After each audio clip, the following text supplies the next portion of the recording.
মজাটা আর লিয়া হলো না ওটা। হ্যাঁ ওইটা দাঁড়াতে হয় এখানে।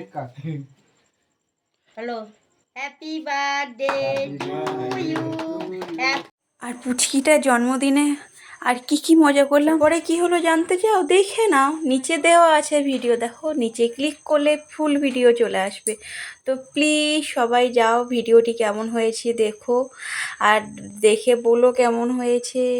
কোথাও কিছু ভুল হলে সেটা অবশ্যই জানিও কমেন্টে, আমি সেই জায়গাগুলো ঠিক করব। সেটা আমি বারে বারেই বলি, কোথাও ভুল হলে প্লিজ জানিও। আর বার্থডেতে এত শরীর খারাপ অবস্থাতেও এত সুন্দর আয়োজন হলো, আর ভাবতে পারিনি ওর যা শরীরের অবস্থা, এত শরীর খারাপ, আজকের দিনটাকে এত সুন্দরভাবে, তার জন্য পুরো ক্রেডিট যাচ্ছে আমার ফুল ফ্যামিলিকে। আর তার